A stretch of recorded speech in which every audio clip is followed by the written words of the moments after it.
Mini episode 1722 of the FDH Lounge is brought to you by Sportsology, delivering unconventional columns and webcasts about sports, TV, music, movies, and more. Follow them on the web at sportsology.com. The FDH Lounge. You'll want to schedule your life around it. A long time ago, on a gloomy, wet Cleveland spring night, two men stand alone amidst the late-night drizzle. Their voices echo across the vacant station parking lot as they debate the merits of the great American radio show that have been missing for far too long. On that night, an idea was born. That idea became the FDH Lounge.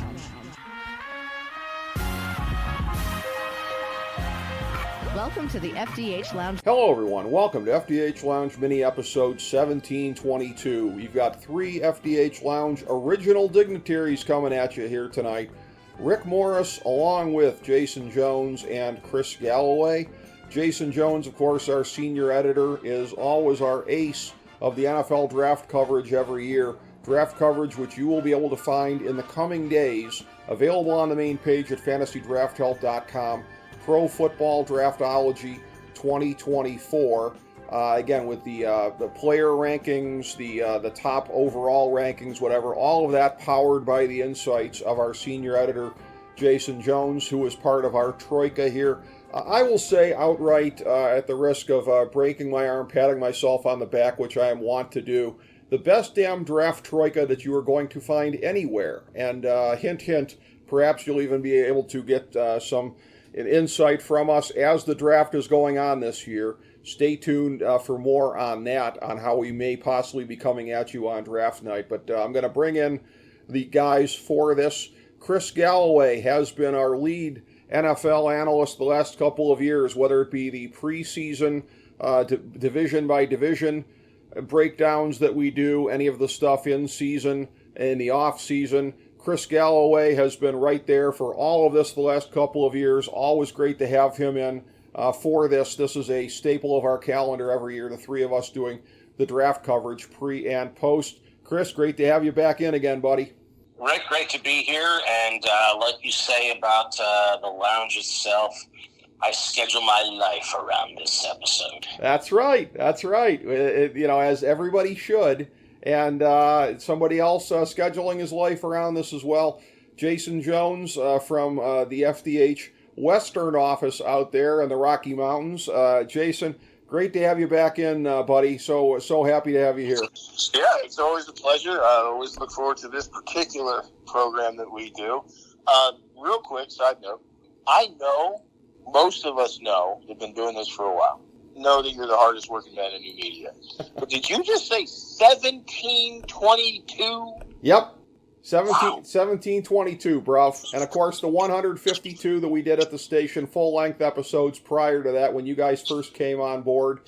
And funnily enough, episode 153, it took us from 2011 to 2023 to get there. We deemed it to be episode 153 last year during the NFL draft. Myself and the scout Ken Becks from FirstDownScouting.com doing a live blog from my humble home last year. A live vlog, I guess you would say, a live coverage of it here. But yes, we have an insane amount of stuff out there, Jason. And again, I mentioned you being in the FDH Western office here in the Denver area here. Of course, everybody knows FDH is based off of America's North Coast, but I mentioned that for a purpose, because you are doing coverage for the Sports Illustrated franchise here via the Buffs Beat website and everything, multimedia that goes along with covering Colorado football these days. And I understand there's some breaking news you are privy to as we are recording this live to tape about the fate of one Cormani McLean. This is one of those things that isn't the most fun part about the job. And we've known that this was headed this way for a little while, but we had to wait until we were able to actually confirm sources and report it. But yeah, the thing that most people are going to start seeing all over social media, year one, number one recruit flip of Coach Prime was Cormani McLean, who was all in for Miami. And then Deion took the job at Colorado, and then it was no time flat that he was able to flip Cormani McClain. That has not gone the way I think either party wanted it to. But like I said, we saw this coming. We knew it was a thing probably about 2 months ago. And, without overstepping any bounds, it just feels like there was a chemistry issue. If I were to put my own opinion out there, I would say to anyone listening, every coach in every program has buttons to push, and I'm just not necessarily sure the button that was being pushed is the right button to push for Cormani. So after what feels like months of consideration, it looks like Cormani has made his decision to enter the portal, and it's being widely reported pretty much nationwide now. Well, that is very interesting to see it happen. And Chris, I want to pick your brain on that a little bit because, again, looking at the way that the NFL draft class is for the year 2024, that this is the one that is the most ever as far as being defined by players that have dealt with transfer portal, NIL issues. It really seems like this year's draft class is predominated by kids that have spent the majority of their college time dealing with these types of things. And Colorado is, of course, the quintessential program dealing with the transfer portal, have been since Deion Sanders got there a year ago. And it seems like, again, a little bit maybe of you live by the portal, you die by the portal. Yeah, I think a couple of things. I mean, I think this, as a draft class, this is certainly an older draft class.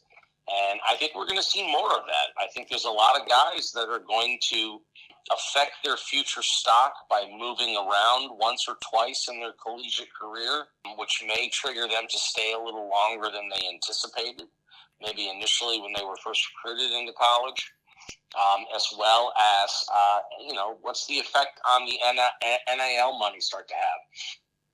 When are the guys that are legit, second and third rounders that come out and say, you know what, I'm staying at Ohio State, or I'm staying at Michigan, or I'm staying at Florida State because I'm going to make $1 million in NIL, and I'm going to stick around one more year to see if I can, improve my stock beyond what I think I might be a second or a third rounder. So, again, does that push more older players into the draft in the future if we start seeing that? So, we're so early into that process. It'll be interesting to watch. But you mentioned college programs living and dying by the portal. Our very own, and it's small potatoes comparatively, but our very own Ohio Bobcats in the last week, we lose our defensive coordinator to Memphis in the middle of spring ball. Yeah. Then our top nose tackle enters the portal 2 days ago. Then our senior returning wide receiver, even though he came off a year of injury, Jacoby Jones has entered the portal. And I think for somebody like a G5 school, it's like, how the hell do you manage a program and coach like this? Not only are you losing coaches, you're losing players, and you're doing it in sort of non-traditional times. I just don't know how you coach and run a program right now. It is so difficult. Well, yeah.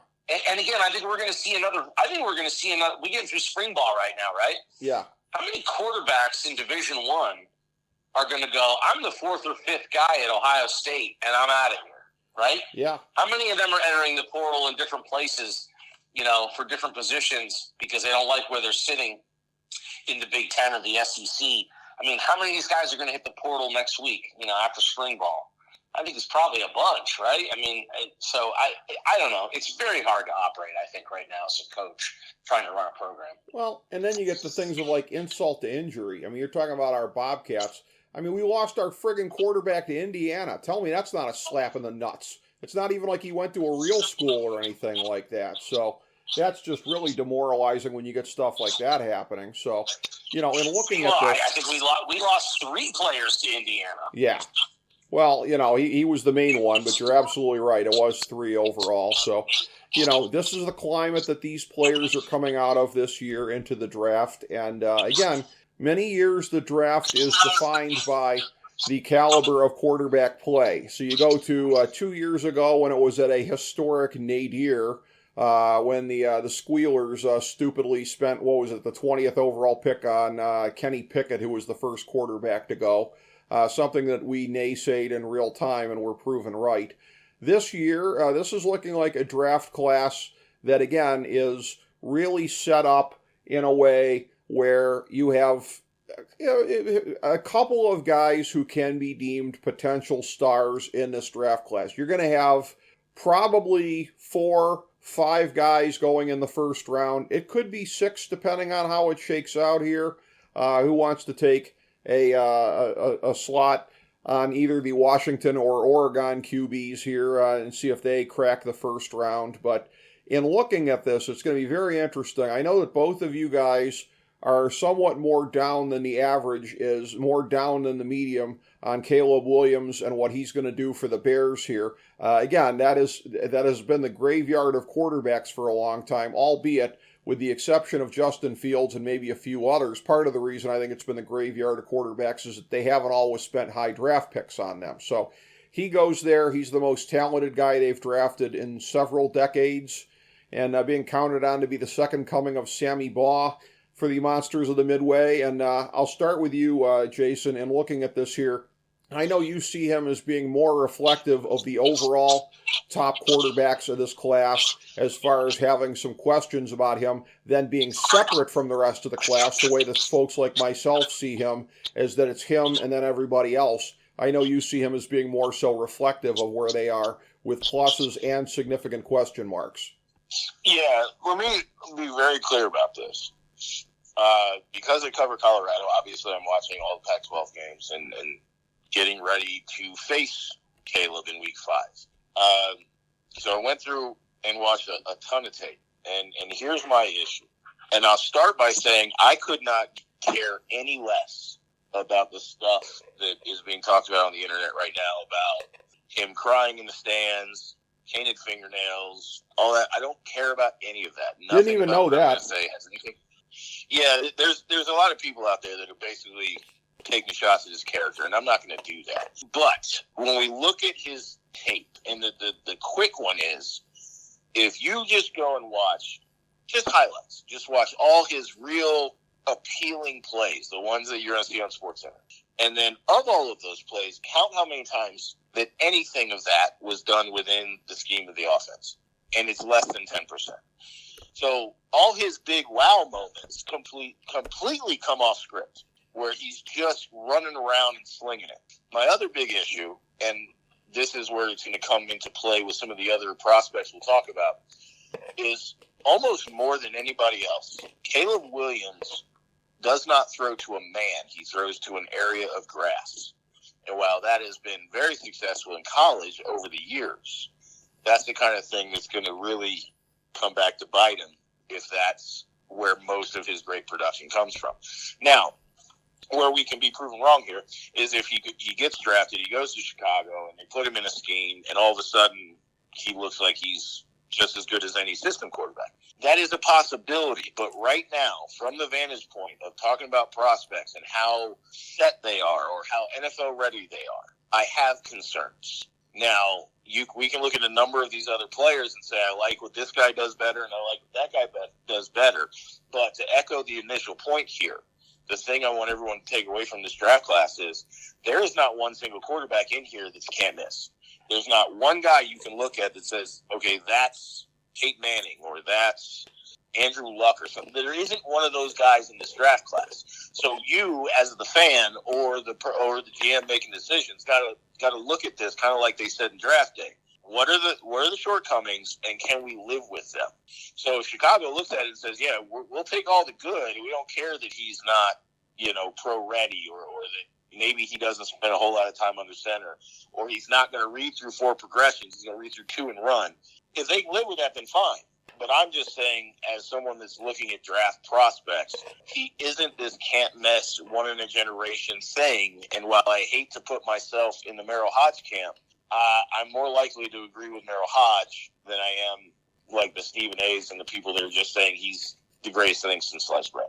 Very interesting. And again, the opinion that you guys have here, and I'm going to get Chris's specific opinion in a second, very much a clip and save, and I want to reference because sometimes we get these clip and save moments on the show and they turn out to be very, very memorable. I go back 2 mini episodes and then how we talked about it in the last mini episode. Of course, our guy, Jake Digman, with our WrestleMania subsequent preview and post show that we were doing, that was a thing where he forecast completely. It was a deal where you had a main event of Seth Rollins and Drew McIntyre. He had Drew McIntyre winning the match, CM Punk, who was on commentary, getting into some kind of altercation with McIntyre afterwards, costing him the title via a cash-in by Damian Priest, who runs out with the briefcase. Boom, boom, boom, boom, boom. That's how it goes. It goes that way right down the line. Jake Digman was correct. So first of all, I teased it off air to you, Jason. I'll give you a second to let that kind of marinate with you on how he called that whole thing start to finish on the show, and that we basically have that as part of our archives here that he did that. So just take a second to digest Jake doing that and calling his shot and making it work. You know, it's funny because we can draw an interesting parallel here. We have done, what is it, like 18 of these now? Right. Draft guys and pre-shows and post-shows. And one of my favorite things that I'm like a dad on an airplane with baby pictures when this comes up. Mm-hmm. Whenever there's an opportunity and someone wants to talk to me about the greatness of Mel Kiper or the greatness of Todd McShay, I am immediately going to remind them that Rick Morris is 50% more accurate than both of those men, and I at least am about 15 to 20% more accurate than them. If that's the benchmark that we kind of look at on whether or not someone's mock or their pre-draft prognostications actually pan out, we're still, on your best day, it's 70% maybe? Yeah. So for Jake to go into something that not only is a big production, right? Yep. If we're looking at WrestleMania, Super Bowl, whatever we're comparing that to, for him to go in there and go, this, and this are going to happen just this way, would be like you and me putting out a mock draft where we go 32 for 32. That's unheard of. Yeah, that is absolutely the case. And again, what he did was absolutely out of this world. No question about it. We take our hat off to him. It can't be mentioned often enough. And so in looking at this, I want to pivot to you, Chris, and I want to get your thoughts on this, because I know from what I've seen on Facebook, you've had some of the same thoughts on Caleb Williams as Jason has had, so you're a little more similar to where he's at than me, because I'm sort of more of the conventional wisdom on him. But that I know that you see Caleb Williams as somebody that, again, like the top prospects here, has a lot of upside if everything is captured properly, but also has some downside, and again, in the case of Williams, maybe more downside than a lot of the analysts are saying right now. I think in some ways, I mean, I do agree with a lot of what Jason said, and I feel like there's been this sort of overhype of the skills and talent. I think he has a lot of that. The actual thing, and again, like Jason, I'm not going to impugn the man's character in any way, but I will talk to the leadership aspect of one's mental breakup, their makeup, and also, that mental toughness. I think that matters. And I don't know that I cared for what I saw out of Caleb Williams last year. Didn't seem like he handled a lot of adversity well mentally. Didn't seem like, he was exhibiting the kind of leadership that I would want my Heisman Trophy winning, everyone expects to be the number one pick in the NFL draft, future Hall of Famer to be. Now, look, some of that can be immaturity. He's 22 years old. But, I think at the NFL level, that stuff matters. It matters in a locker room, and it matters when things are difficult. And there will be difficult moments for him with a team that's getting the number one pick because, they got the pick, but from somebody else. But they weren't a great team. Right. So I know they're doing some things to improve that roster dramatically, but he's not going to, he's not going to the Miami Dolphins, or he's not going to the Baltimore Ravens. He's going to a team that has struggled to put together a winner consistently for a long time. So with some internal dysfunction in recent history. So, I think that that's a challenge, and playing in, we haven't got into the whole, like, hey, playing on the road in bad weather, some of those types of factors. I just want to see more out of him. To Jason's point, there are no quarterbacks on this list that are like the can't miss. Right. There's no Andrew Luck. There's no, people consider Trevor Lawrence can't miss. Some now would even question, did we miss on the can't miss? So, and in some ways, the guy I like the most in this entire group is Penix, because I like that character. I like his leadership. Right. I like his toughness. I like his intelligence and decision-making. Now, the big question mark on him is how he behaves when he's under pressure, right? He struggles more. And then second, the injury history is a huge red flag. Sure. I think if Michael Penix were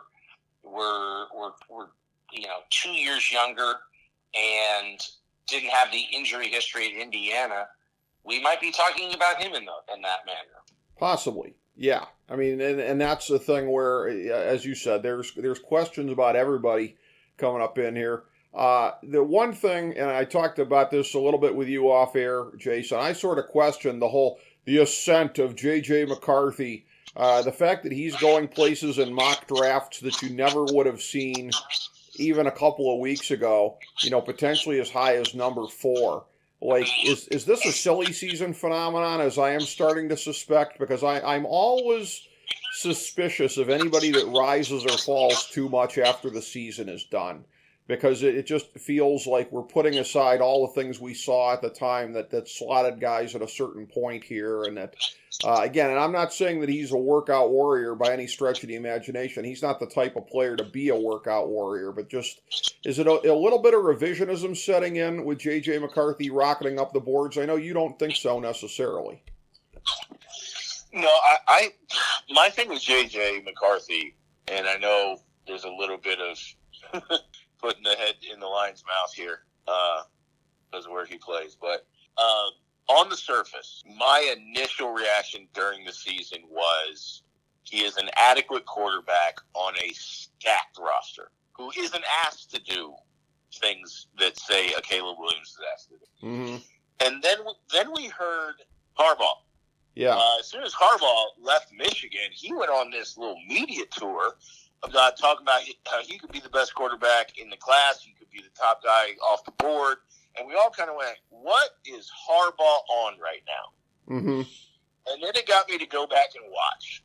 And I think what's happening, and yes, silly season is absolutely on the table. However, what I think is happening here is you have a coach that's now an NFL coach who's talking up his boy. But then you also have GMs that have a tendency to focus in on things, overvalue some things and undervalue other things. And I think what's happening is it's probably a perfect storm of silly season plus what I found out when you go back and watch the tape.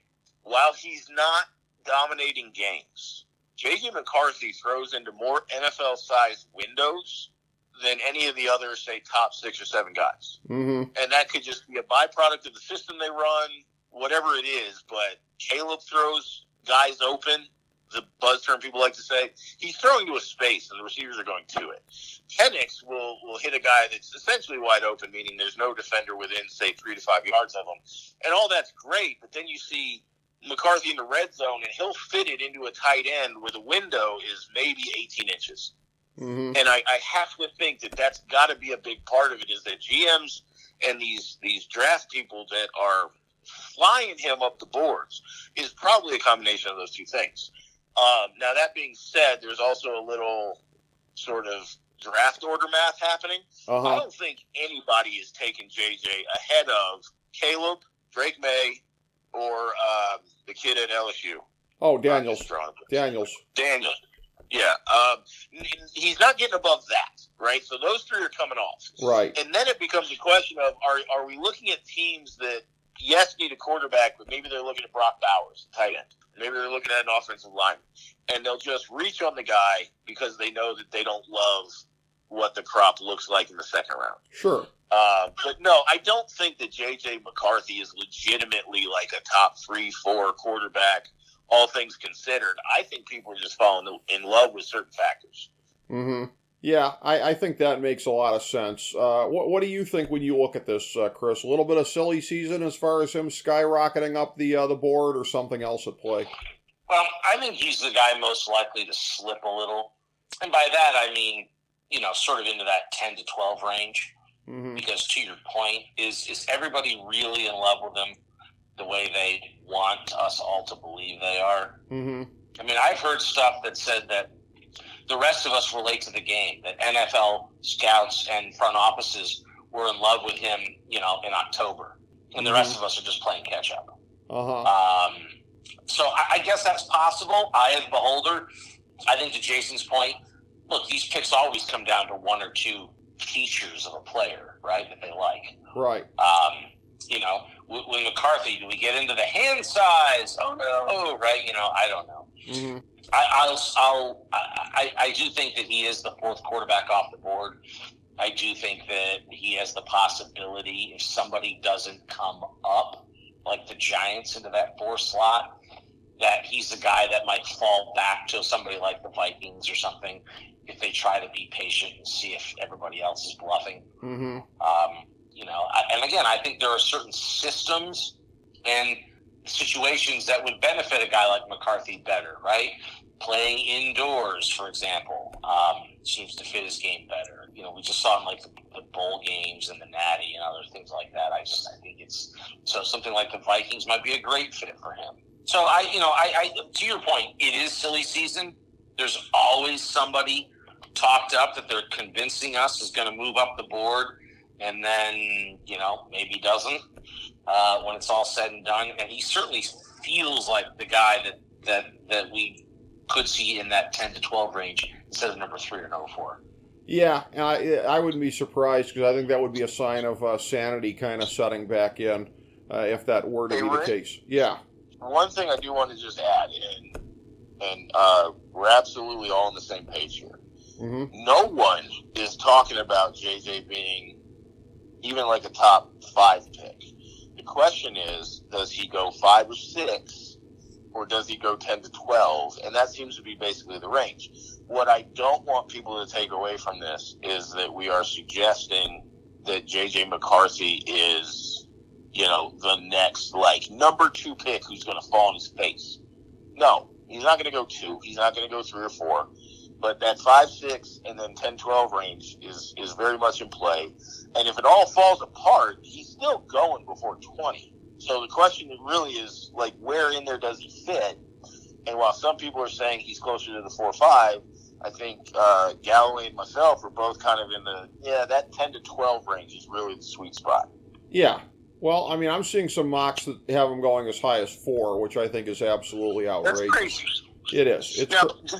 Because I know that we are all of like mind, have come up rooting for Ohio State, have family or whatever it is that ties us to Ohio State. Well, not Chris. Oh, okay. I'm sorry. I have every ability to have not scarlet colored glasses. Fantastic. Even with that said, though, is there any reality at all where J.J. McCarthy goes ahead of Marvin Harrison Jr. in the large scope of everybody on the board? And I think the answer has to be an emphatic no. Yeah. Yeah, I mean, there's no way he's going 4. Listen. Whoa. Okay, you say no chance. I'm not buying into no chance. This is a league that knows you have got to have quarterbacks, and it only takes one team to fall in love with a guy and convince themselves. So I'm not prepared to say no chance. Yeah. Well, okay, if we introduce someone can trade up and get him, I buy that. But the idea that Arizona is taking J.J. McCarthy, I don't buy that for a second. No, they absolutely are not. And they will take Marvin Harrison if they stick around at 4. I mean, but I've seen a couple of mocks that have McCarthy going to the Patriots at 3, which I find insane. That's insanity. But I don't know what that new regime is all about, right? There's still a defensive-oriented staff in New England, and they have a guy in Elliott Wolf who I, of course, if you recall, was not a fan of when he was with the Browns in his down-the-ladder capacity. So I don't know. I don't know what they're going to, I think they're a bit of a mystery. Well, that said, if there's any sanity in the world, Jason's spot on. His sweet spot is in that 10 to 12 range is where you would expect J.J. McCarthy to go. And certainly, if there's justice in the world, Marvin Harrison Jr. goes before him.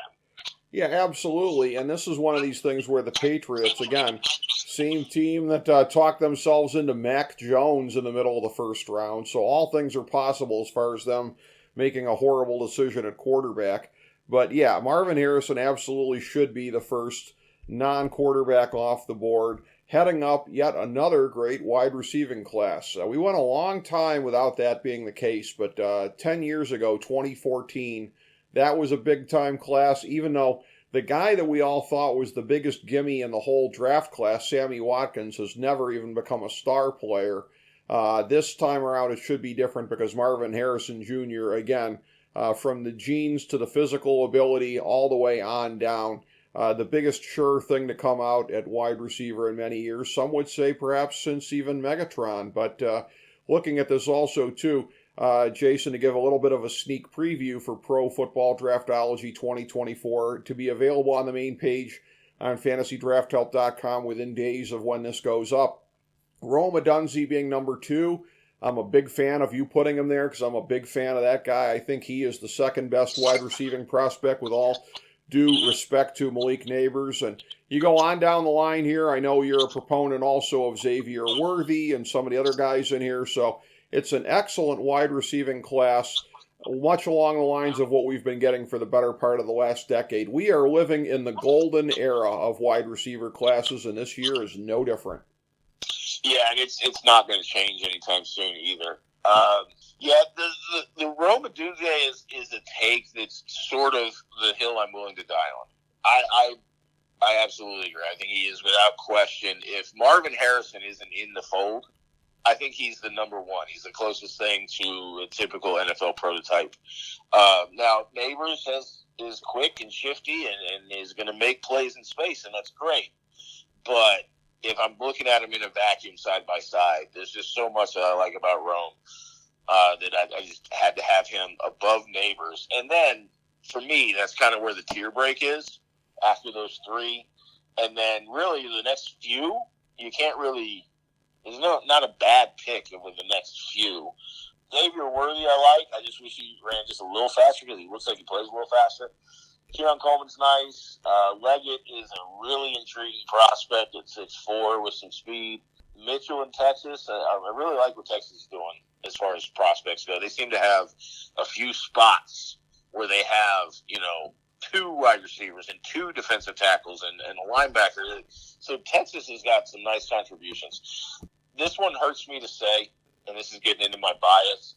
I really don't like Oregon, just on a personal level. So I don't like saying nice things about Oregon. But Troy Franklin, he was a guy, when they played Colorado, it was just like, good grief, what do we got to do to stop this guy? So I really like his ability to just get open and utilize his quickness. And then, of course, the one I'm sort of filibustering here to get to is the guy that I was hoping would actually go higher than I now think he will go. But that's Xavier Weaver. He was the number one receiver for Shedeur Sanders in Colorado. He does pretty much everything really well, just doesn't have that elite level on anything.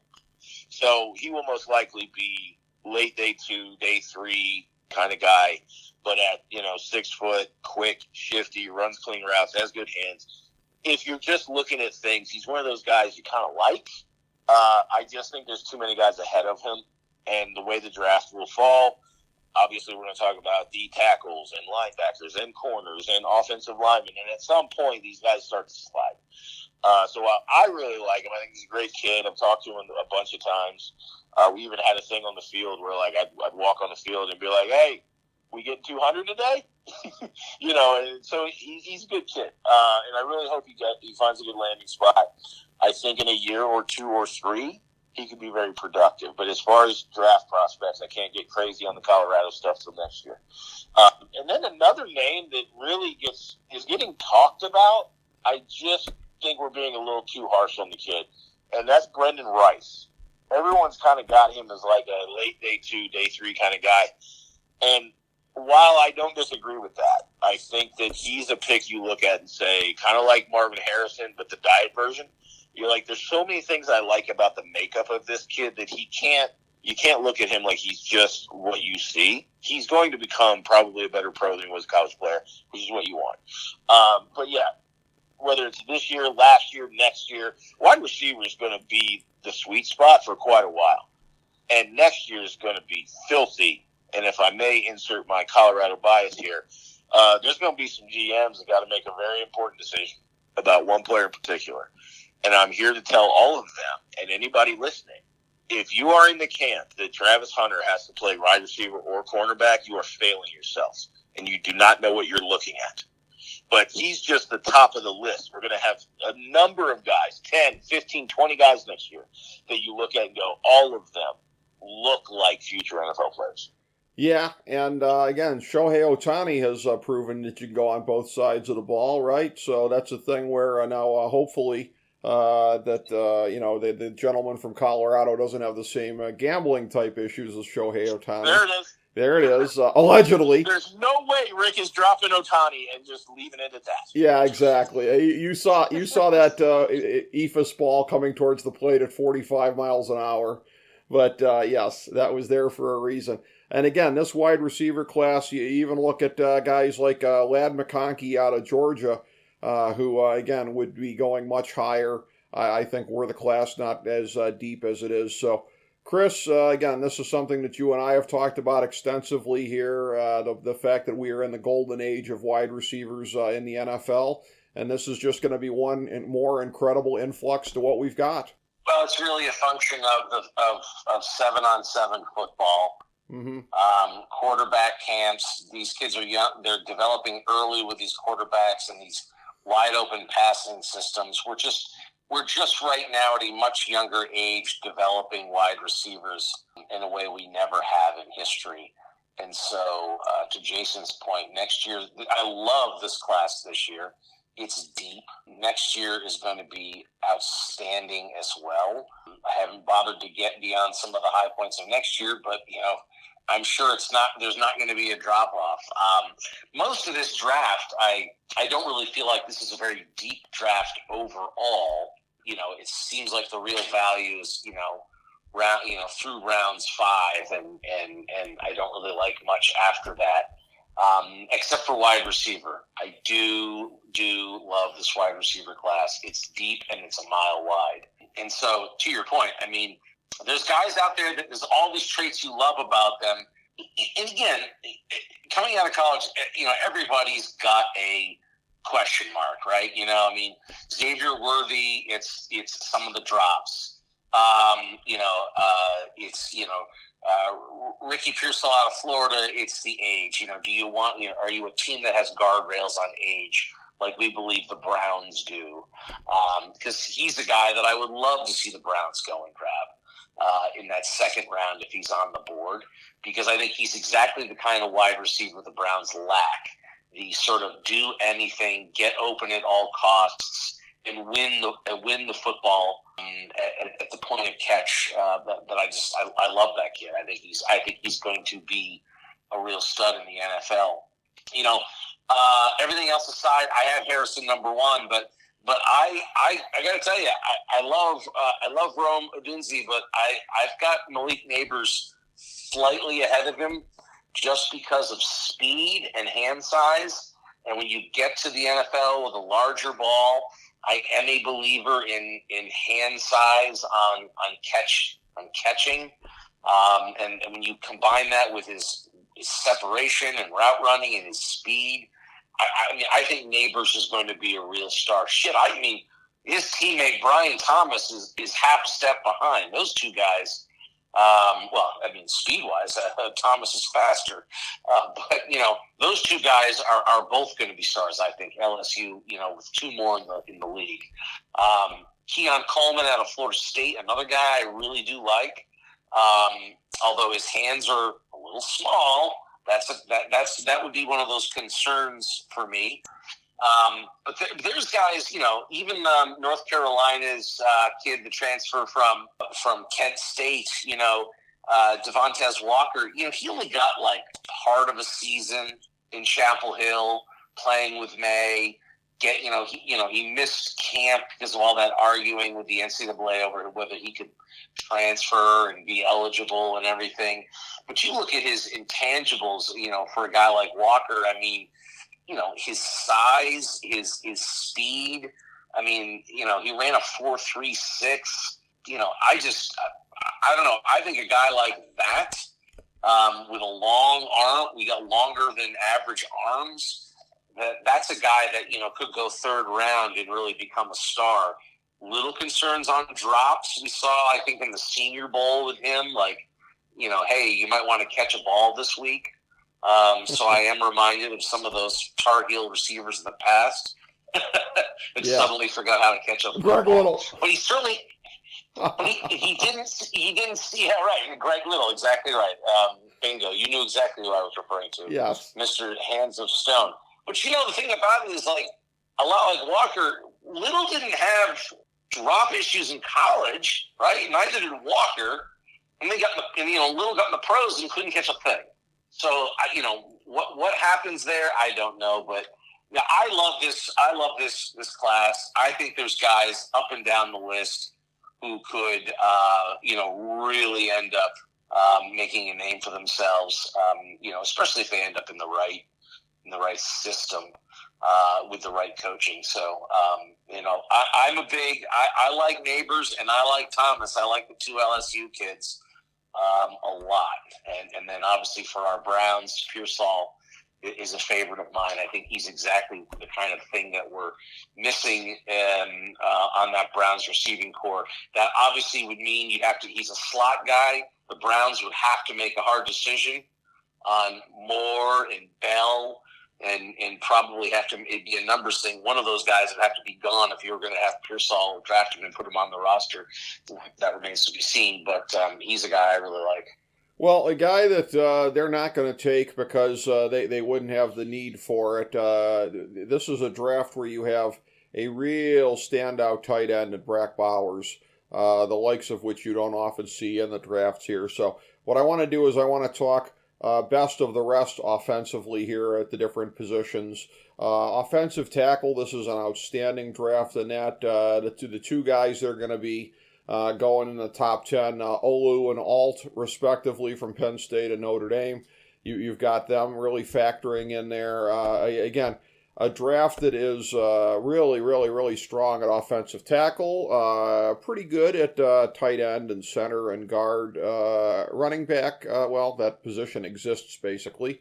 So, Jason, your thoughts on anybody outside of the positions we've talked about thus far, quarterback and wide receiver on the offensive side of the ball? There are some studs in here, and again, a lot of them I think at tackle, and then some at some of the other positions here, with the possible exception of running back, which kind of is what it is in my estimation.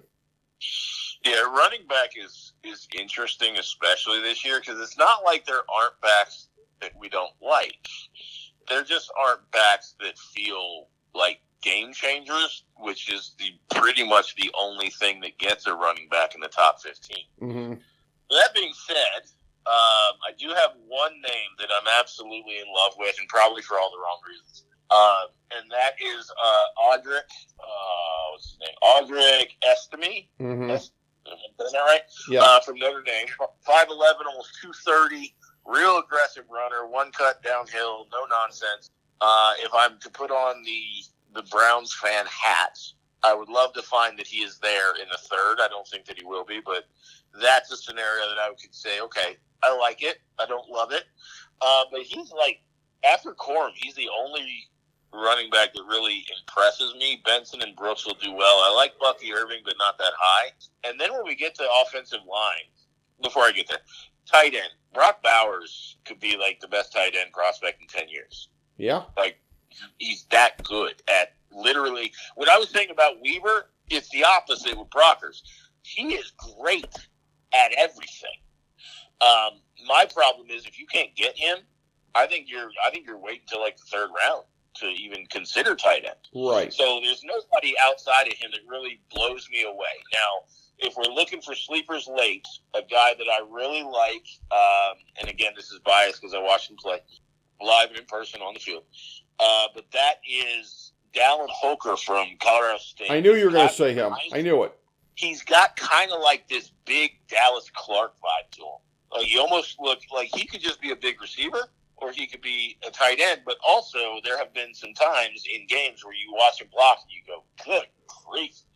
So I like him, but I don't think that he's complete enough to have a conversation of him going in the top 50. So those are really the high points for me on tight end. I didn't see anybody that really wowed me that much. But when we look at offensive line, this is going to follow a very typical thing. You're going to have 2 or 3 guys that are pretty much unquestioned first-round guys.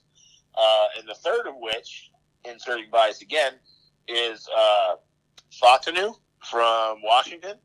And that's just, when you watch Washington, he's just really solid. I don't know that there's anything, there's no Joe Thomas in him. There's no Trent Williams in him, but you look at him, he's a very solid guy. And if you need somebody late first round, early second round, and he's still there, you got to be pretty excited. But even as we go a little further, you know, offensive tackles going 12, 13 deep, where you can look at a guy and say with the right development, this could, you know, parlay into a starting offensive tackle in the NFL. Guard's a little bit more dicey as it typically is, but I think the floor is longer, if that makes sense. Sure.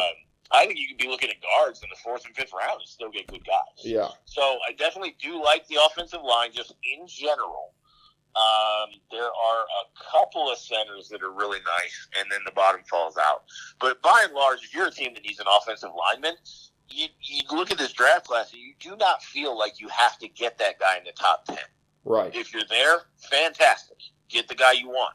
If you're not there, you're going to find out later that some guys are going to fall to you that you probably didn't think were, or there'll be guys that you think you can work with. Yeah. Well, I think that in looking at this, you've identified some very interesting potential sleepers there at the different positions. And again, in turning to you, Chris, again, a couple of the top guys that you're looking at here, as far as top 10 possibilities at the positions outside of quarterback and wide receiver offensively, Fashanu and Alt. And you've also got Brock Bowers in there, whose game, I would say, gives up as much smoke as Cameron Brink on draft night. But what are some of the things that you're looking at, Chris, with some of the players at the other positions offensively in the first couple of rounds? I'll start off with tight end. Jason did a nice dive there. A couple of the names I really do like. I thought, he went Holker, and I agree. He's kind of a late round sleeper. But Ben Sinnott out of Kansas State is another guy that I think is sort of that 4th round. You might find yourself a gem. And then is Jaheim Bell out of Florida State, another guy, maybe like a 5th rounder. I really like I like what he has in terms of some skill sets and size. I think those 2 guys could be interesting tight ends late. Bowers is going to go, top 12. And then to Jason's point, probably not going to see another tight end until like the 3rd round. As far as running backs go, Rick, if you're like, well, there's running backs. I really like Trey Benson a lot, but he's probably not going until the 3rd round. Maybe somebody jumps up in the late 2nd round and grabs him. I think a guy like Blake Corum could, sort of be that poor man's McCaffrey, like in San Francisco.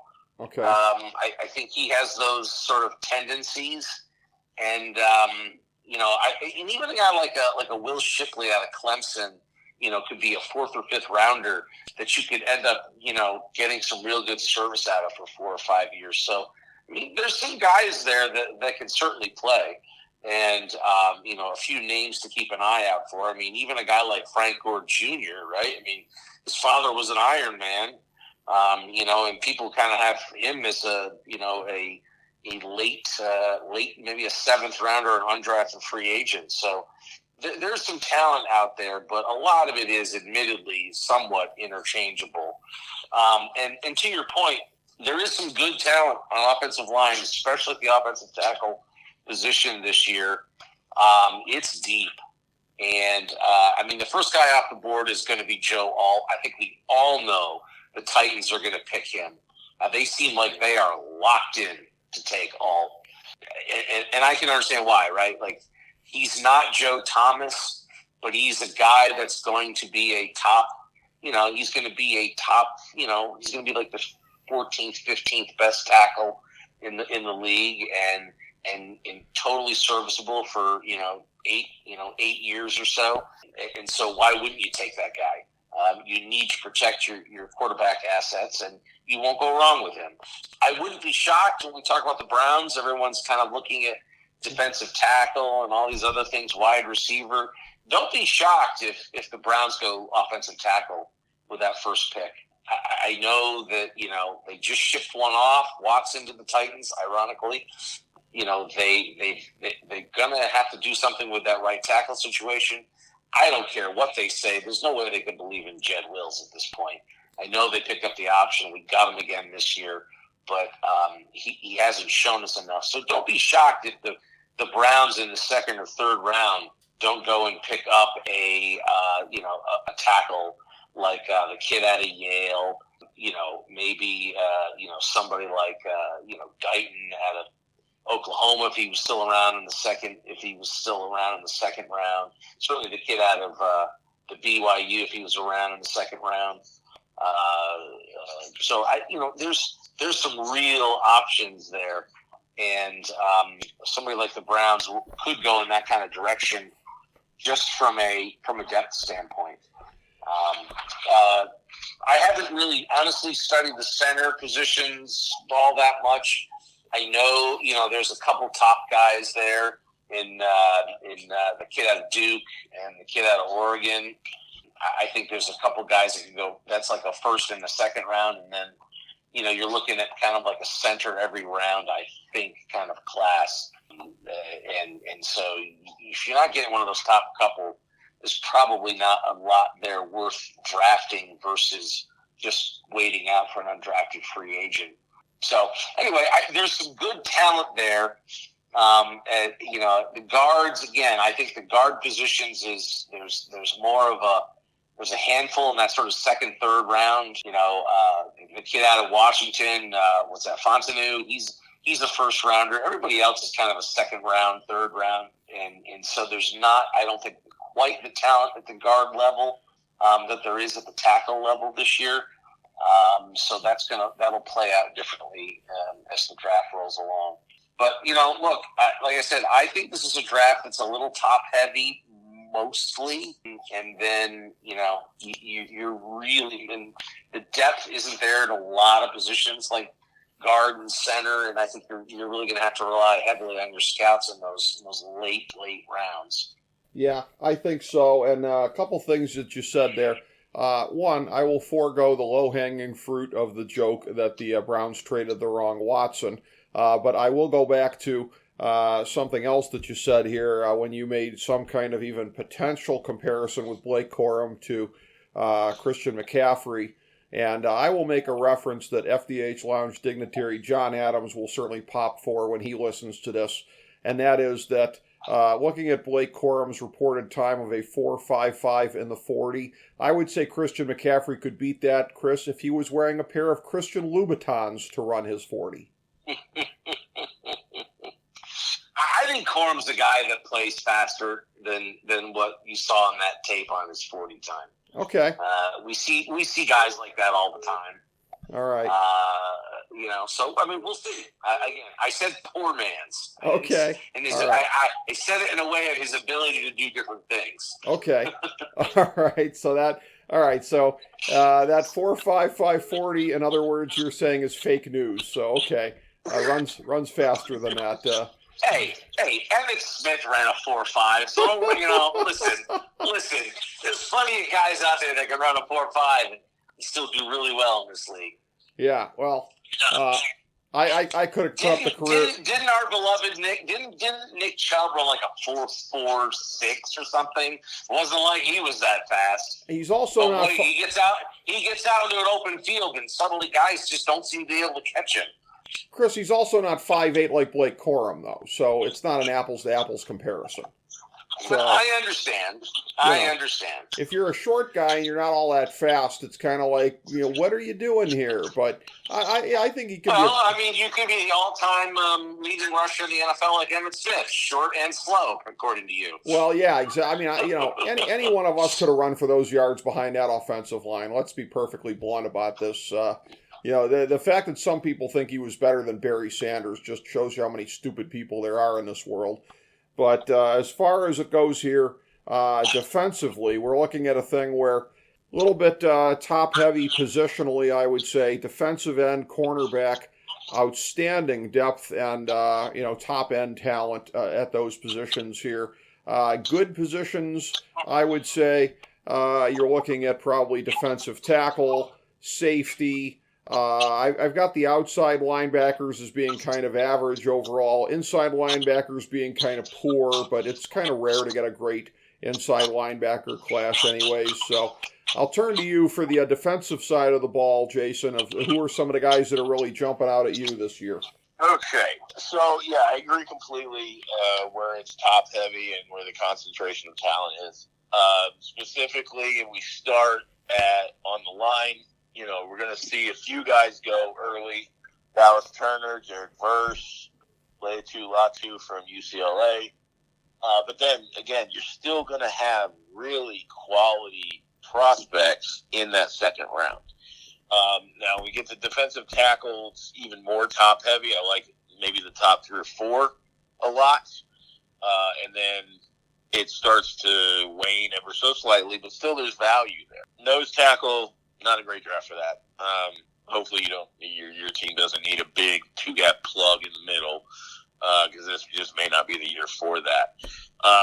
What scares me a little bit with the linebackers is you see this a lot where these people will say this guy is like an elite 4-3 end, but he could also be a very serviceable 3-4 outside linebacker. We start to get into that whole scheme situation. Half the linebackers of note are actually linemen. So, again, I don't know that linebacker is an area you want to have a need right now, because if you do, you're going to have to get somebody at the top and probably a hybrid. Now, where this gets really interesting is I also agree that corner is just filthy. There's so much talent in corner, and I think that may end up being a byproduct of what we're seeing with the wide receivers. Same concept. These young kids, when they're coming through the ranks, coaches are telling them, like, you're tall enough to be a receiver, but you could be really great at corner. And now we're starting to see sort of the cream rise to the top on both of those, since they basically work against each other. Where this gets interesting, and I would be remiss if I didn't mention it, is the probably consensus top 5 cornerback, but probably number 1 safety. And it just feels humorous to say. Cooper DeJean from Iowa might be the first cornerback off the board, which hasn't happened since Seahorn? Yeah. And I don't want to make like a race joke, but like, when was the last time there was a really good white corner that you heard of? And it's just a random thought, but like, I couldn't tell you the last time I saw somebody this high on a draft board that just so happened to have that characteristic. Well, Jason, rumor has it that Angie Harmon is back on the market. Is he going to marry her like Jason Sehorn did? I think Rick is does Ms. Harmon have a daughter that would fit? There we go. Yes. Like I think she's old enough to be his mama, so I don't think that's quite going to work that way. Fair enough.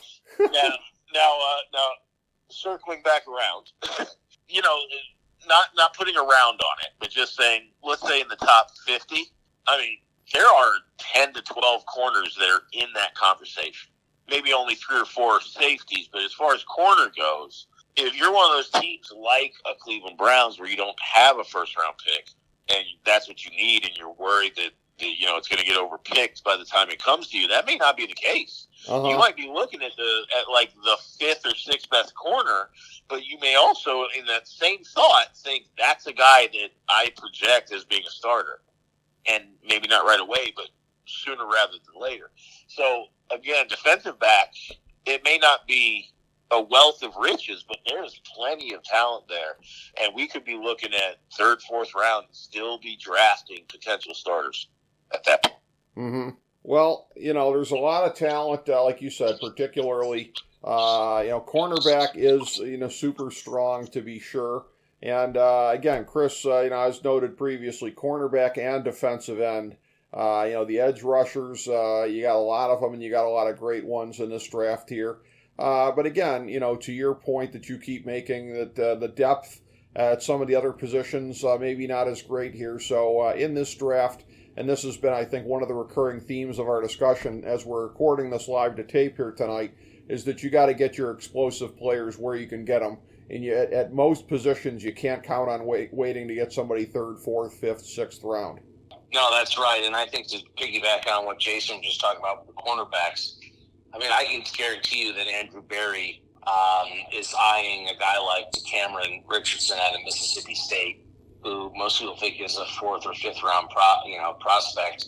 And I think he's looking at him and he's saying, that's a guy that I could turn into a starter really quick. So, and he might be considered, in general, the 14th or 15th best corner in this draft. To me, the number one corner is Kenyon Mitchell out of Toledo. I love his game. I love his size, his height, his speed. His wingspan is good enough at 31 inches, or his arms rather. His wingspan is 75, almost 76, pretty decent. He's not yet 23, so he's a little on the older side, but I think he should be the first corner off the board. And I would take him over the kid out of Alabama, Arnold. So there is a lot of depth there at the corner position. I do agree defensively overall. I mean, D tackle seems to be pretty good this year. And if you're a team that wants to build in the trenches, this is a draft to do it, at tackle and at offensive and defensive tackle. So you might see a lot of teams, Chargers, do that kind of thing. I suspect that that's the approach Harbaugh will take. Watch for them potentially to trade down, get more picks, draft in the trenches. I think that's where he's going to want to start. To that point, you've got some talent there. D tackle, Murphy out of Texas, Chris Jenkins out of Michigan, Mike Hall Jr. out of Ohio State. A little undersized, but could be a guy that goes late second, early third. Guy I really like, Mason Smith out of LSU. He's a guy I can't quite figure out. I could see him going late first, or I could see him going early third. He's got a bit of a range to him. So there's, you got a guy like Sweat from Texas who's dropping like a rock because of character issues and drinking, and you got to wonder about those things. But there's talent there. Jordan Jefferson, another LSU guy, and then a guy I really like that I don't know how scouts feel about him, but Miles Murphy out of North Carolina. I think he's a guy that you could get sixth round, fifth round maybe, and end up with a guy that could be a rotation guy. So I think there's some possibilities, some nice pieces available in the tackle position, and then the safety position. There's some depth there. It's not as in my opinion, as deep as some past years. I think most of these guys truly grade out at the top of the board in the second, third round. I don't think there's any first round safeties. No, but you could see a run on them mid-second round, I think, on a few of them in that late sort of second round. You could see 4 or 5 go, because I think there's some guys in there that fit that range. But I think the safeties are mostly going to be, sort of fourth round kind of talent this go around. Again, not bad players, but they're just not going to be any stars in that class of safeties. And then linebackers, I don't even really want to talk about linebackers. I don't really like this class at all. Mm-hmm.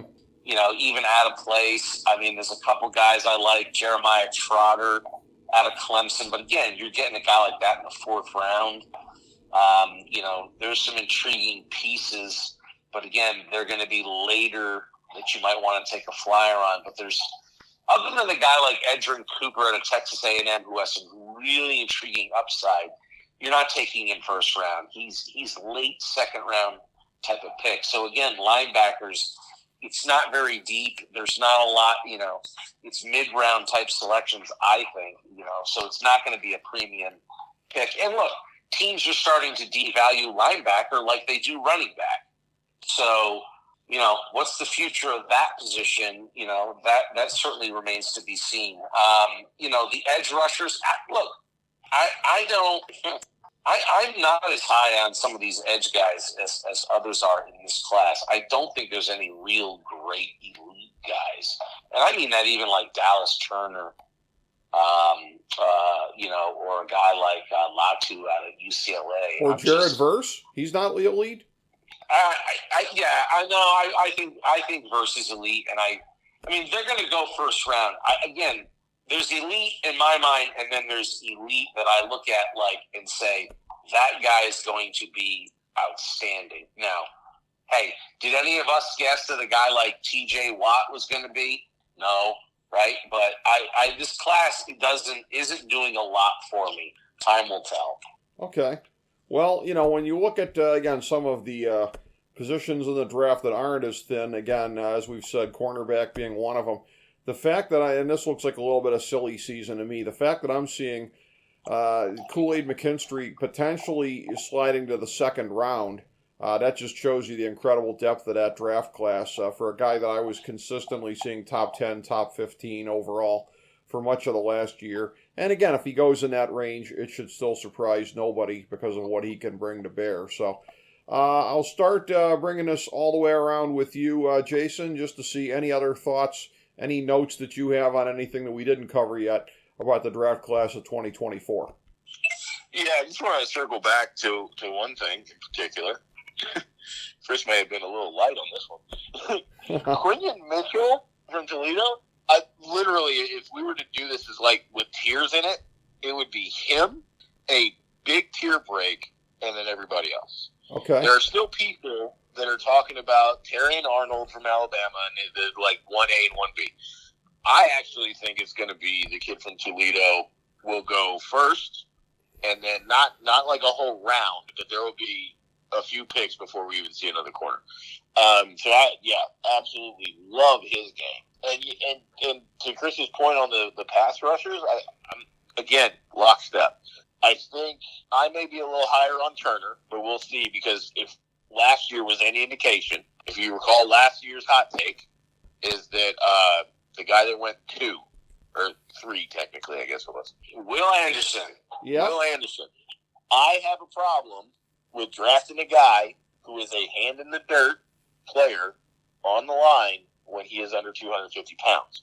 So Dallas Turner, I have some concerns, but Will turned out okay. I still think he got overdrafted, but he was productive. And then Verse. I think Verse is it as far as that tier. But if we take a step back, zoom out a little bit, is there a Myles Garrett or someone like that? And I think the answer is no. I think if you're looking at a guy that in 3 years you're going to be talking about him as in the conversation for Defensive Player of the Year, flirting with 20 sacks a season, no, absolutely not. And I think that's the beauty. And that's what I meant by there's elite, and then there's elite with a capital E. I mean, and I don't see, there's no capital E elite guy on these edge rushers this year. Right, but I think that's the beauty of this draft is if a GM goes in and says, it's not like I've got 5 guys I got to have, and you just kind of let the draft come to you, I think you're going to find that even in the second, third, fourth, fifth, whatever, you're going to see guys, and Kool-Aid is a great example, where you go, how is he still on the board? And it's just because teams need different things, and there's the position groups, some of them are deeper than others, and you're going to see guys that you just don't expect to be there. So I actually think that's the beauty of this draft is you don't go in with the expectation that there is an Andrew Luck and there is a Myles Garrett or there's an Aaron Donald. We don't have those, but this could be one of those drafts where the fourth or fifth best player to a given position group ends up being a very productive player, regardless of where you got him. So, you have to kind of look at what the draft is and then kind of attack it that way. Because if you go in thinking that there's this can't-miss guy that isn't Marvin Harrison Jr. or one of these quarterbacks or Joe Alt, then you'll be fine. The key in this particular draft is not to overvalue things and realize that there's value to be had later. Yeah. I think to your point, Jason, this is a draft. If you're a GM, your eyeball has to be on, I am drafting in this thing good, serviceable depth for my roster. This is a draft in that second to fifth rounds that I can get some really good professional football players that add some really nice depth to my roster that I need to be successful. I think that's the way to approach this. To your point, there's not a lot of guys that, even like we're talking about our question marks on the quarterbacks, there's not a lot of guys on here that were like, boy, that's can't miss at any of these positions. Mm-hmm.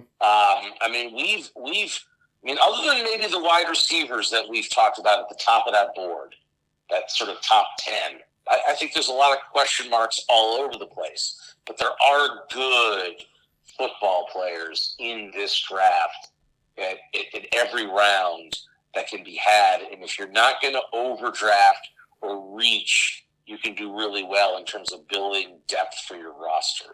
That's what you need. And in a word that Jason used a second ago here, it has always been the word most associated with FantasyDraftHelp.com, and that is value. And again, in a draft like this one, all the more so, that's what you got to do, because you have a handful of positions that are going to predominate in this draft: wide receiver, offensive tackle, defensive end, cornerback. A lot of quarterbacks who can be very good, but just about all of whom have decent questions attached to them. But you start getting to the other positions, and again, you got to get your picks pretty high to be able to make them count if you want to be able to assure yourself of getting somebody that can be somebody that can upgrade a position substantially on your roster. So, very much appreciated from both of you guys. Jason Jones, Chris Galloway, our all-star dignitaries here. What do you got, Jason? Yeah, just one last thing. I feel like I'd be remiss if I didn't say this. Go ahead. It's not a guy that's going to be really high on a bunch of boards. Okay. But it is the bias I have because I was able to watch him up close. We've had conversations. And that name is Jordan Dominic. He's technically listed as a defensive end, 6'3", 250, not great speed. At least not measured great speed. But he's one of these guys that I would implore GMs to take a serious look at. Now, I can't begin to tell you where I think he'll get drafted. If he gets drafted, it'll probably be on day 3, and that has to do with more about Colorado's season than it does him as an individual. He's one of these guys, though, that could be a very productive player, and if he doesn't make it in a long football career, this guy's got a future talking about it. So, Jordan Dominic, if anyone's looking for a name to track that maybe is a late pick, just based on the way the boards seem to be looking, Jordan Dominic's one of those kind of like a Nick Chubb guy that you want one of these guys in your locker room, and he's the kind of guy that teams will rave about as an individual. That being said, Colorado going 4-8 probably didn't help any Colorado Buffalo draft stock, but just a name I want people to be aware of. Interesting. Something for people to keep in mind.